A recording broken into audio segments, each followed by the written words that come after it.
Ahoj všichni, jmenuji se Ondřej Kříž, jsem tátou 3 kluků na plný úvazek v domácnosti a ve volných chvílích se zabývám mimo jiné skládáním písniček.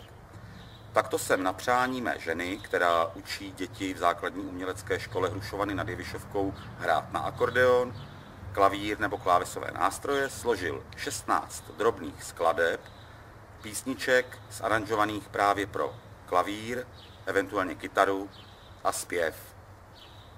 A protože mám vztah k bylinkám, opatřil jsem tyto písničky bylinkovými texty.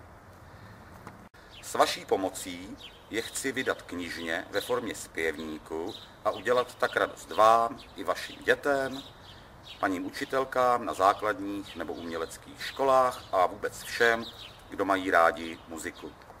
Dost ale řečí, pojďme si úryvky jednotlivých skladeb poslechnout. Pokud se mě následně rozhodnete podpořit, máte můj dík a předplacený zpěvník.